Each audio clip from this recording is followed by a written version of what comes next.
onko se välillä ihan niinku hukassa sun elämässä, että sä et oikein niinku tiedä, että mikä se sun elämän tarkoitus on? Tai ylipäänsä niinku, mikä idea sillä sun elämällä edes on? Että niinku, onko sä täällä vaan niinku tekemässä et mitään? Vai onko sulla tai sun elämällä jokin syvempi tarkoitus? Koska siis mulla on välillä sellainen tunne, mä mietin, että mitähän hittoa mun oikeesti niin kuuluu tehdä. Ja no, sit mä aina välillä saan kaikkia hienoja ideoita. Joku asia saattaa resonoida tosi vahvasti ja sit mä innostun. Ja sitten jonkin ajan päästä mä huomaan, että mä oon ihan niin kuin, tavallaan pää ihan tyhjä. Ja mä en niin kuin ajattele, mä en saa mitään ajatuksia päähäni. Ja sitten mä vaan niin kuin mietin, että no mikäs idea nyt tässäkin taas sitten oli. Että niin kuin, tähän se taas lopahti tai jotain, jos mä alan tekemään jotain. Mä oon mun blogin kanssa monta kertaa niin kuin kipuilu tämän asian suhteen. Mulla on muuttunut mun blogin aihe monta kertaa. Ja siis se on välillä tuntunut niinku semmoselle inhottavalle asialle, että niinku tuntuu, että mulla ei ole kirjoitettavaa, ei ole sanottavaa ja mä en oikein tiedä, mistä mun pitäisi puhua. Kun tuntuu, että on päästänyt ja tavallaan kaiken sen asian jo ulos. Kaiken sen annin, mitä niin kuin haluaa antaa. Ja sit mä just kerron just siitä näistä tällaisista asioista, kuinka niin kuin erilaisin rutiinein, tavoin, tottumuksin ja just niin kuin siitä, että että kun mä pidän mun hyvinvoinnista huolta, niin kuinka se vaikuttaa siihen koko kokonaisuuteen, mun elämään, mun arkeen, mun positiivisuuteen. Ja niin kuin tavallaan semmoisia rakennusaineita mulla on siinä koko ajan, mitkä tavallaan rakentaa sellaista positiivista elämän asennetta ja sellaista niin kuin parempaa fiilistä. Niin se on jotenkin hassu, miten mulla on muuttunut niin kuin nämä aiheet. Jossain vaiheessa mulla oli kalenterointi, siis oman arjen kalenterointi. Se meni mulla jopa aika överiksi silleen, että mulla oli oikeasti sellainen puolen tunnin tarkkuuden kalenteri, missä mulla oli asiat niin merkitty puolen tunnin tarkkuudella. Niin. Mut se omalla tavallaan kyllä toimi. Mut sit toisaalta taas mä jotenkin ehkä kyllästyin siihen. Kaikki valmiina kalenterissa. Mä nyt luulen, että se mikä mulle on tärkeää, niin se, että mä oikeesti voin nauttia elämästä ja voin jotenkin auttaa muita siinä samassa asiassa. Koska no, esimerkiksi mulle tää stressiasia on aika iso. Ja mulla on nyt tässä kevään aikana muun muassa mun iho on alkanut reagoimaan stressiin. Mä oon huomannut, jos mä stressaan, niin kun se stressireaktio on sellainen, että se vaikuttaa heti siihen, että mulla puhkesi siis atooppinen iho tässä jokin aika sitten. Ja mulla oikeastaan on ollut sellaista niin kuin kutiavaa, kuivaa ihoa. Joo, no ei ihan niin kutiavaa, mutta semmoista kuivaa ihoa on yleensä ollut talvisin. Nyt varmaan joku sen vuoden.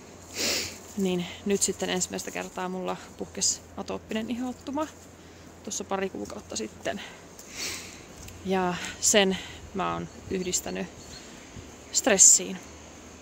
Stressiin ja huonoihin yöuniin voisin sanoa. Niin mä huomasin sen siinä, kun mulla ei millään meidän iho ruveta rauhoittua.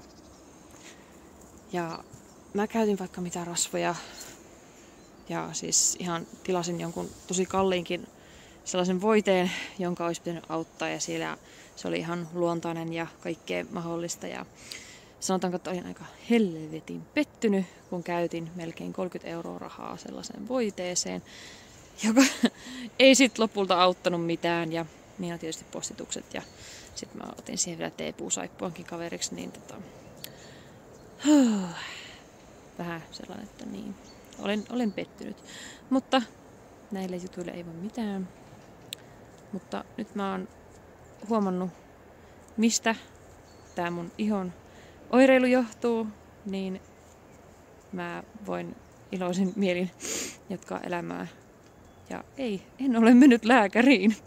En siis halunnut käydä lääkärissä, koska mä en halua mitään saatanan kortisonivoidetta. Ja ylipäänsä mulle ei kelpaa se, että mulle tungetaan jotain voidettavaa niin kuin käteen ja sanotaan, että no hoidapas ihos tuolla, että mä haluan tietää ne syyt siellä takana. Ja mä sain itse selvitettyä, että se on se stressi ja huonot yöunet, mitkä nyt on vaikuttanut tähän mun ihoon. Niin ja sekin vielä, että tosiaan mulla on se meditointihomma ollut vähän turhan harvaa ja sen on huomannut kans vaikuttavan, että siis sehän vaikuttaa mun stressitasoihin totta kai, jos mä en meditoi tarpeeksi usein säännöllisesti. Ja kun mulla on ollut niitä aamu 6 vuoroja, niin eihän mä siinä niin kun joka aamu kerkeä välttämättä meditoimaan. Ja sit mä oon ylipäänsä niin stressaantunut siitä, että mun pitää kerätä ajoissa töihin, että joo. Sit se meditointi jää ja kaikkea ja näin. Sellainen ihana kierre tulee siihen. Mutta nyt mä oon koittanut keskittyä tähän meditointihommaan ja ylipäänsä siihen, että rentoudun, pidän huolen stressitasoista, niin olo on ollut huomattavasti parempi.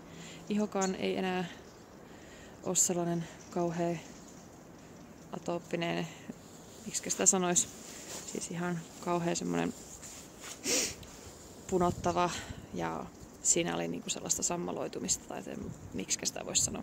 Kuitenkin semmoinen tosi karsea ekseema, miksi sitä sanotaan kuitenkin.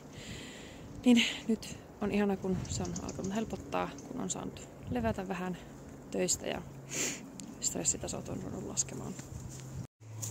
Ja totta kai siis tärkeää on ollut se, että mä oon nyt muistanut myös oikeasti pysähtyä arjessa. Otan semmoisen pienen hengähdystauon itselle. En välttämättä meditoi, mutta koitan meditoida joka päivä vähintään kerran päivässä. Ja just teen erilaisia hengitysharjoituksia ja pysähyn hetkeen. Käyn täällä ulkona luonnossa, koska tää rauhoittaa. Huomaa miten stressilevelit laskee. Ja sellainen tajua vaan pitää itsestä huolta, koska se mentaalipuoli niin se vaikuttaa tosi paljon koko kehoon.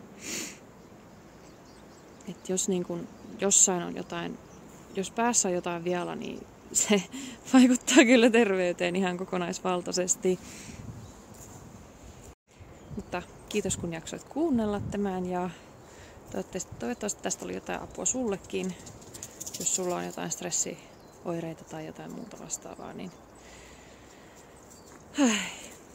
niistä stressaaminen ei ainakaan auta asiaa yhtään enempää. Ja nähdään seuraavassa videossa. Yes. Moikka!